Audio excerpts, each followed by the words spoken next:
Sa isang madilim at masukal na gubat ng Albania, sa lilim ng mga matatayog na punong kahoy, isang lalaking sugatan at gapos ang matatagpuan. Siya'y si Florante, isang magiting na mandirigma, ngunit ngayoy bihag ng kasawian. Ngunit paano nga ba siya napadpad sa ganitong kalagayan? Sino ang may kagagawa ng kanyang dalamhati? At paano magtatagpo ang kanyang kapalaran sa dalisay na pag-ibig ni Laura? Samahan ninyo ako sa isang epikong salaysay ng pag-ibig, pagtataksil at kabayanihan. Ito ang Florante at Laura. Sa isang madilim at mapanganib na gubat, isang binatang nakagapos sa puno ang naghihingalo. Siya si Florante, ang bayaning ipinagtaksil ng sarili niyang kababayan. O mahabaging Panginoon, bakit ninyo hinayaang mangyari ito sa Albania? Bakit ninyo hinayaang maghari ang kasamaan? Ako'y namamanglaw. Hindi ko akalain na naaatim ni Adolfo na paslangin si Hari Lenciot ang aking ama. Handa akong magdusa at ibuwis ang aking buhay, makamtan lamang ang kabutihan. Kaya't ako'y nakikiusap na parusahan ang mga tampalasan.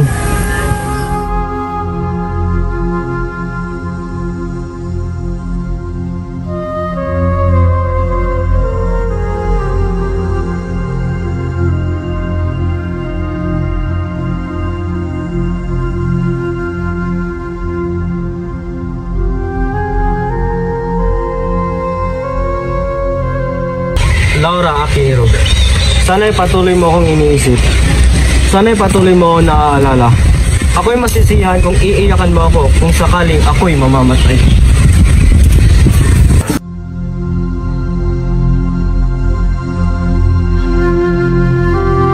Bakit sa karami-rami ng lalaking maaring umagaw sa aking sinta ay ang sarili ko pang ama? Nangako ako sa sarili ko kung sino man ang tangkang umagaw sa akin kay Plerida ay siyang kilitian ko ng buhay. Ngunit hindi ko masawatas sapangkat bakit ba ang sarili ko pang ama? Ang aking ama at dakilat mapagmahal na ama ay nagpapaaram na. Okay, palad naman ang lalaking sumisigaw, pagkat ang kanyang ama na siyang tinatagisan ay mapagmahal. Di gaya ng aking ama na siya pang naging dulot ng pagkawala sa aking minamahal. Laura, aking sinta, huwag mo sanang kakalimutan na sa halip ay makakintang sa iyong isipan na ikay aking iibigin hanggang sa huling yugto ng aking Diyos. Kung na kayang marinig pa ang kanyang mga sinasambat, nasaan kaya siya? At sa tingin ko, kailangan niya ng aking tulong. Nasaan ka, isang Ginoo? Saan kaya siya naroroon?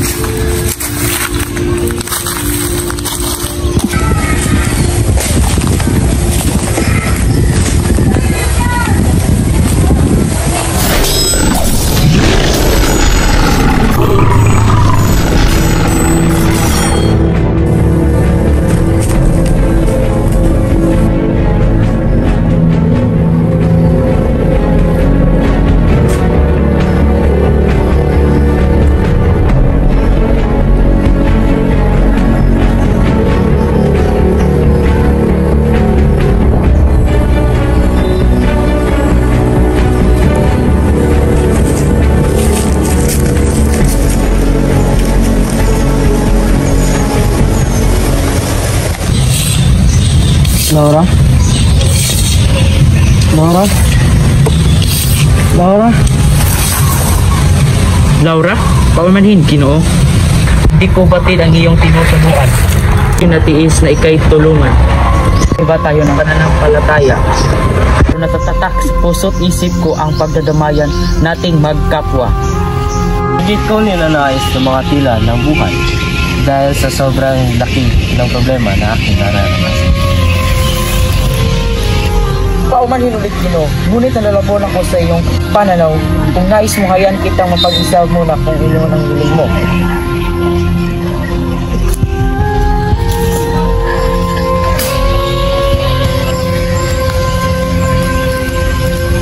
Ano ba yung problema?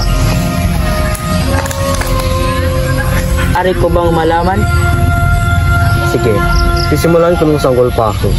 Nakatira ako sa Albania.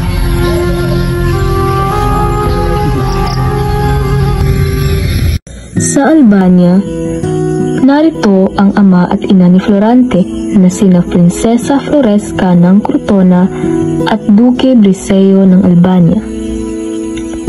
Si Florante ay lumakit nag-iisip sa Albanyang kanyang ama ay tanungan o sanggunian ni Haring Linceo at iba pa, tumatayong pangalawang pinuno sa kaharian.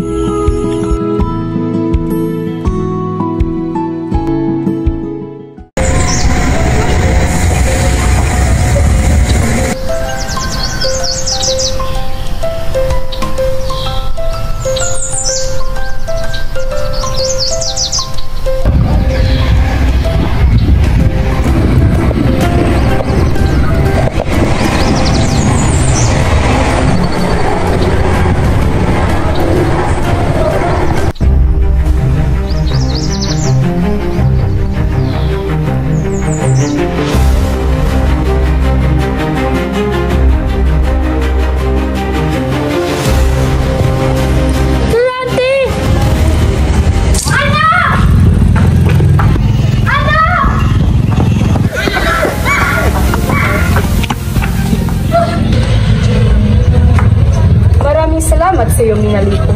Kung hindi dahil sa iyo, maaaring wala na sa akin ang aking mga. Walang anuman yun, mahal na prinsesa. Kahit sino man ay gagawin din yun. Maraming salamat ulit, Minaliko. Walang anuman yun, mahal na prinsesa. Alis na ako kasi meron ako ng maraming gagawin.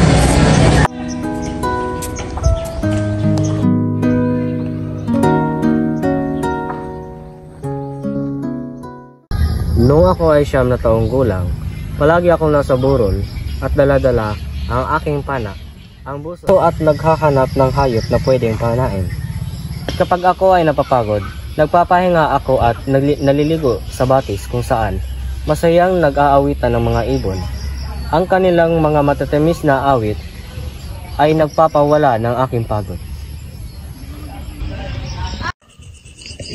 Pagkalipas ng ilang taon ay pinag-aral si Florante ng kanyang ama.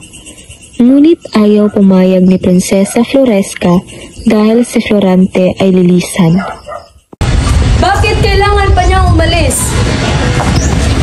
Dahil kapag hindi siya mag-aaral, ano ang kanyang magiging kinabukasan? Sino mag-aaral ba sa kanya roon?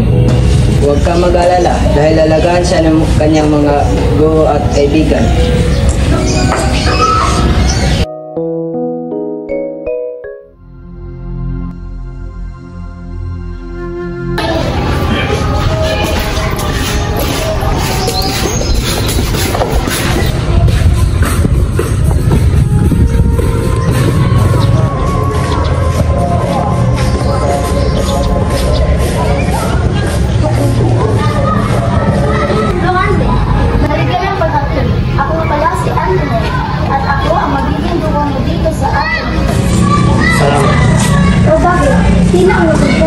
Kailangan ko po kasing umalis sa Albania. Ayan mo, hindi pa sinigyan. Huwag ka mag-alala kung ating bukas ng dito. Nakaraan pa ang 6 na taong pag-aaral. Binabati kita, Florante. May talento ka sa astrolohiya, filosofiya at matematika. Maraming salamat po. Sige, muna ako sa'yo. Isang hapon, tinipon ni Antenor ang mga estudyante. Magkakaroon ng isang pagsasadula tungkol sa trahedya ng 2 apo. Si Florante ang mamumuna bilang Eteocles at si Adolfo bilang Policis. Ikaw umaagaw sa kaparihan ko, dapat kang mamatay.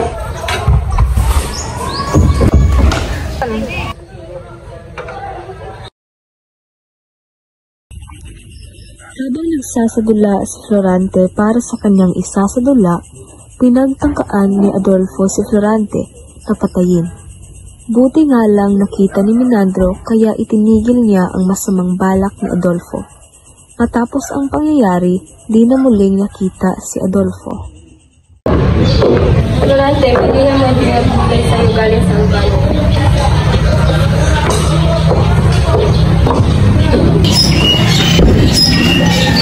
Mahal ko na, ina. Bakit mo ako iniwan? Umalis lang ako na matagal na panahon. Hindi ka maaari mamatay. At dahil dito, muling babalik si Florante sa kaniyang ama. Paalam po, maestro. Florante, lagi mong tatandaan na matitis na kay Adolfo. Salamat po sa lahat. Tatandaan ko po ang iyong bilin sa akin. Mag-iingat ka, Florante. Kapag kailangan mo ng tulong, nandito lang kami. Leonardo, sumama ka na lang kay Florante dun sa Albania. Salamat, Maestro. Paalam na po.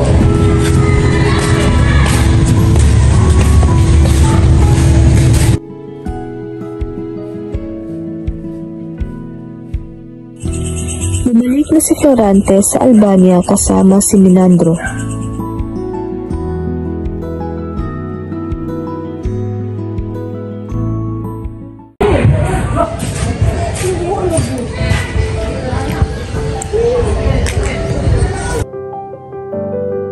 Mayroong sulat na natanggap sina Florante at Duque de Seo na nanggagaling sa kaharian ng Crotonas na naghihingi ng tulong dahil sa pagsakop ni General Osmalik sa Crotona.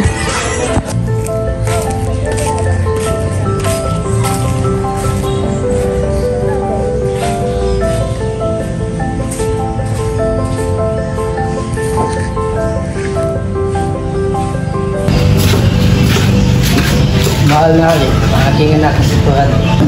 Ang binata sa aking paniginig ay siya ang papalit sa aking trono. Samantala, nabrentahan ko ng iyong pusay sa Antinas, Florante. Maraming salamat sa iyong pagpuli. Ginagawa ko lang po ang nararapat. Hali kayo, ipapakilala ko kayo sa aking anak.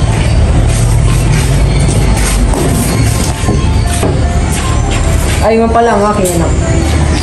Mahal na hari, maaari ko pong malaman kung ano ang pangalan ng binibini niyo. Siya nga pala ang aking anak na si Laura. Diyan ka muna, Florante, at mag-usap muna kami sa iyong mama.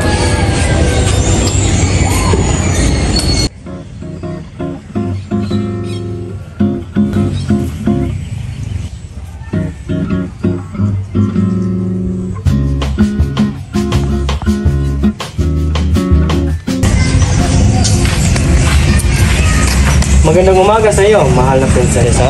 Kanina pa kita nakikita dito. Magandang umaga rin sa iyo, Florante. Salamat sa pagpuli. Lagi kang pinagkanto sa akin ng iyong ama. Sana makilala pa kita ng lubusan. Gayon din ako. Ngunit ilang araw na lang ay aalis ka na rin. Oo nga, halika na, pumasok na tayo.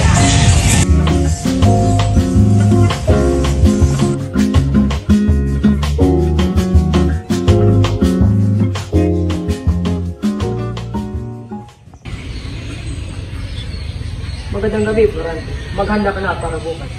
Maraming salamat po. Maganda ho dito.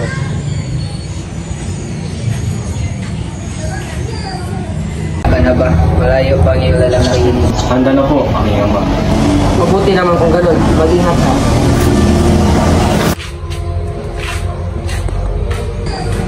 Okay. Laura, Mag-ingat ka, Florante. Saka kung babalik ka. pangako, babalik ako. Pagkatapos ay pumunta na si Florante sa Crotona upang protektahan ito. Ngunit may nakakitang dalawang babae sa kanila kaya't isinambong sila at nakipagdigmaan. Sugod!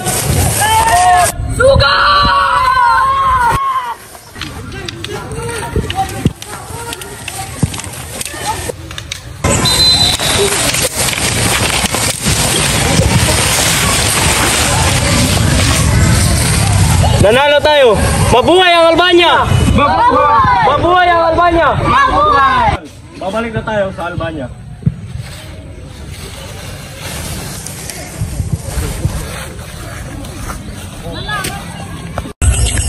Ngunit noong papunta na sila sa Albania, ay may nakasalubong silang ditinyagan na may dalang isang babae.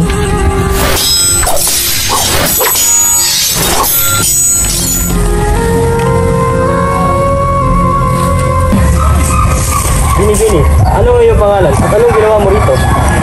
Ako ito, Florante. Si Laura. Laura, anong ginagawa mo dito at bakit ka narito? Gusto ko lang malaman yung kalagayan. Salamat sa inyong pag-aalala. Nak, kumusta ka na? Naging mabuti ka ba? Mabuti na nga ako, Florante. Pero, saan ko ang tulong mo?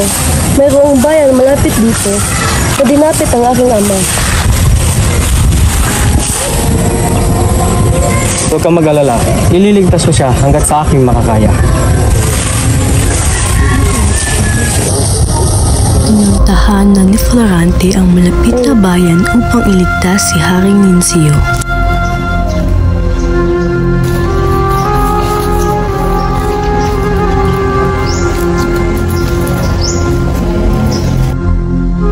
Salamat naman at dumating ka.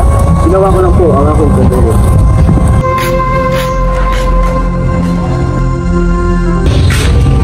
Pasensya na po natin. Subalit kailangan kita ipadala sa ulo na ulit marami mag-ingat ka. Pupunta na po kami doon.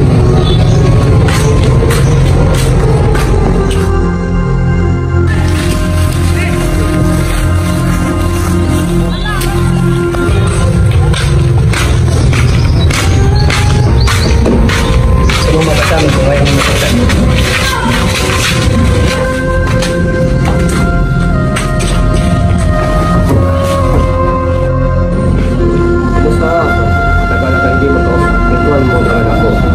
Walang iya ka. Anong ginawa mo kay Laura? Kamara, Frante. Nasa mabuti siyang kalagayan. Ngunit ikinunod ko.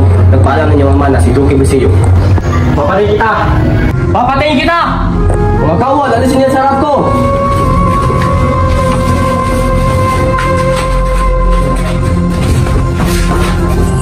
Sa kabilang dako, Aray! Anong gagawin mo sa akin?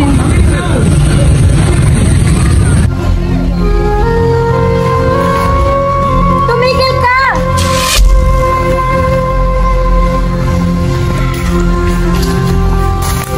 Ano yun? Tara, tignan natin. Gumising ka! Gumising ka!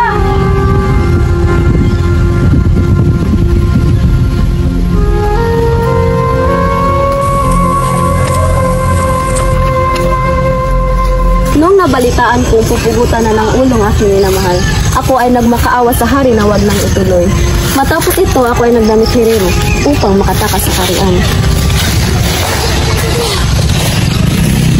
Laura! Merida!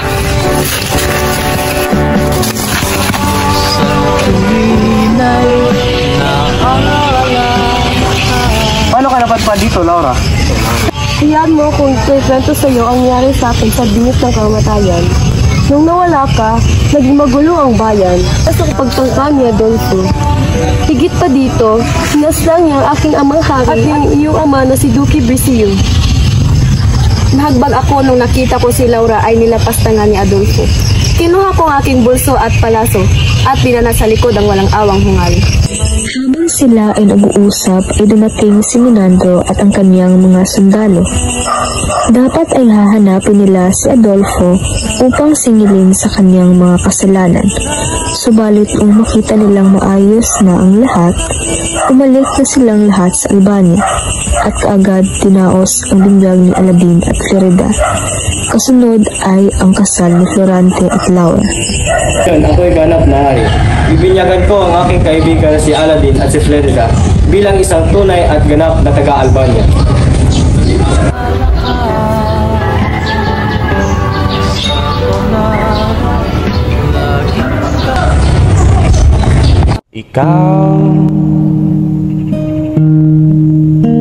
Ikaw pala ang hinihintay kong pangarap. Ngayong kapiling ka at tayo ay iisa, hindi ko hahayaan na sa atin ay may hadlang. Pangako sa'yo, ipaglalaban ko sa hirap at ginawa ating pag-ibig, upang di magkalayo kailanman, pagkat ang tulad mo ay minsan lang sa buhay ko.